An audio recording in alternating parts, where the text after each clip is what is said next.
안녕하세요. 옆집 아저씨입니다.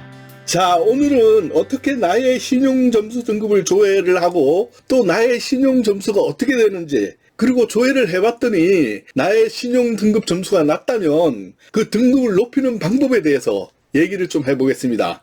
자, 그럼 신용등급 점수가 무엇이냐?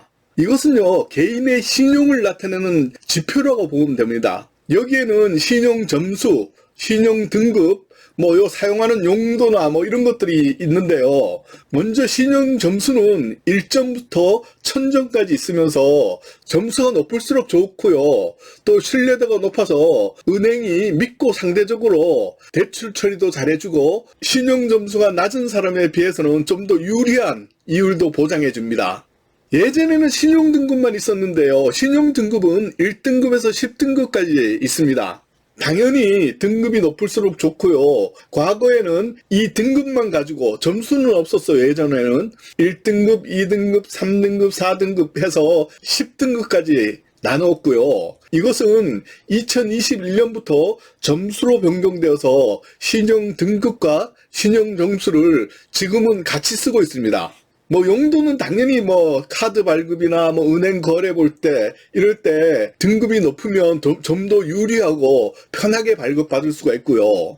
신용 점수 등급표를 한번 보겠습니다. 신용 등급과 신용 점수가 있는데 저한테 요새 카카오페이에서 신용 점수로 나이스하고 KCB 올 크레딧이라는 곳인데요. 이 두 군데서 항상 카카오페이에서 알려주고 해서 간간히 저는 확인을 해봅니다.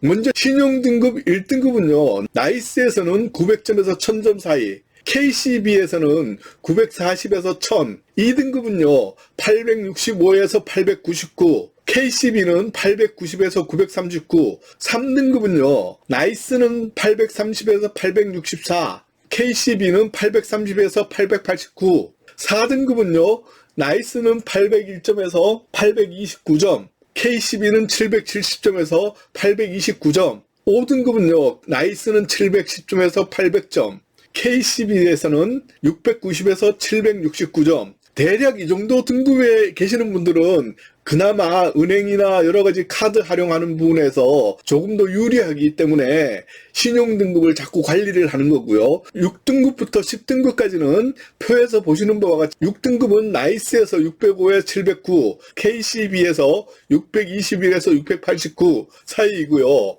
10등급은 0점에서 349, KCB는 0점에서 334점. 이 사이로 이렇게 됩니다. 만약 9등급, 10등급 정도 됐다 하면 좀 미안한 말씀이지만 신용불량자에 들어가기 때문에 카드 발급이나 대출, 제2금융권에서도 아마 안 되는 것으로 저는 알고 있는데요. 이런 불편한 점들이 있습니다. 그래서 신용등급을 높이려고 하는데요. 상대적으로 젊은 사람들이 사회에 나와서 아직 활동을 많이 안 했기 때문에 신용도가 좀 낮은 경우가 많습니다. 젊은 층의 이런 분들과 신용 점수가 좀 낮은 분들은 신용 점수 관리를 좀 하셔야 되는데요. 그러면 먼저 신용 점수가 낮으면 좀 더 불편한 부분과 신용 점수를 높이는 방법에 대해서도 얘기를 해보겠습니다. 신용 점수가 좀 낮은 경우에는 시중 카드 발급이나 은행 서비스 이용이 많이 어려워집니다. 그리고 대출 받기가 좀 힘든데요. 대략 6등급부터는 저신용자로 분류돼서 대출 받기가 좀 어려운데요. 이런 경우에는 담보가 아주 빵빵하게 있다든가 하면 가능하기도 합니다. 대충 우리 시중은행에서 금융 이용하는 거는 좀 어렵다고 보시면 되고요. 저축은행이나 이런 제2금융권에서 좀 이용이 가능할 것 같습니다. 그리고 이제 7등급, 8등급, 9등급, 10등급이 되면 이런 경우가 되게 힘들어진다고 보시면 되고요. 그럼 신용등급을 높이려면 좀 어떻게 해야 되냐? 먼저 공과금, 통신비 이런 거 밀리지 말고 바로바로 납부하시고요. 6개월 이상은 성실히 납부를 해야 점수에 반영이 됩니다. 또 신용카드 연체는 당연히 없어야 되고요. 한도의 30% 내에서 이용을 하고 할부 거래는 가급적 하지 않는 것이 좋다고 합니다. 체크카드 또한 연체가 당연히 없어야 되고요. 월 30만 원 이상 6개월 이상 지속적으로 사용을 하면 점수가 좀 더 높게 부여가 됩니다. 그리고 한 가지 더, 국민연금을 3년간 꾸준히 납부하면 최대 41점까지 가점이 됩니다.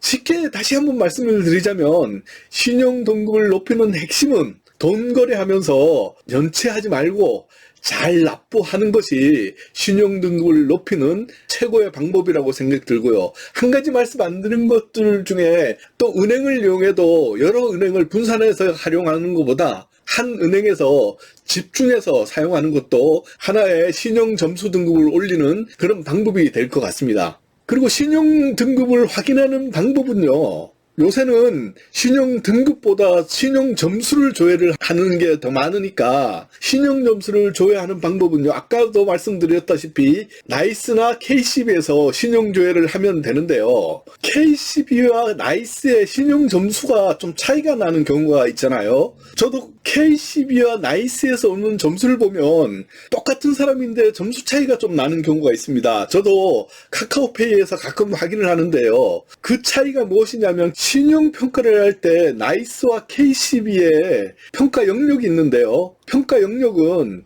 신용거래 형태, 상환 이력, 부채 수준, 신용거래 기간, 비금융 마이데이터 해서 합계를 내서 100%를 만들어서 신용거래를 하고 있다고 합니다. KCB는 대출의 종류, 상환 이력, 금리 등을 좀 중요하게 평가하고요. 나이스는 대출 이자 상환 여력이나 연체 여부 등을 중요하게 보는 차이가 있습니다.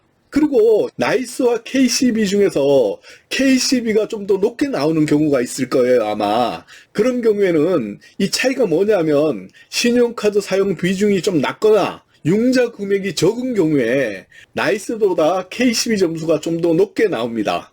신용 점수를 조회하는 방법은요. 먼저 인터넷에서 나이스나 KCB에 들어가셔서 로그인을 하시고 조회를 하시면 되는데요. 저 같은 경우에는 카카오페이에서도 조회가 가능하도록 되어 있습니다. 참고하시고요. 마지막으로 이제 이렇게 말씀을 드리자면 요즘에는 신용 등급보다는 신용 점수를 좀 더 우선해서 사용을 하고요. 신용 점수 등급을 관리해야 하는 이유는 대출 등의 서비스를 이용할 때 이자율도 좀 낮게 받을 수 있고 은행에서 좀 더 수월하게 금융거래를 할 수 있다는 점 새겨두셔서 금융거래나 신용관리할 때 손해가 없기를 바랍니다.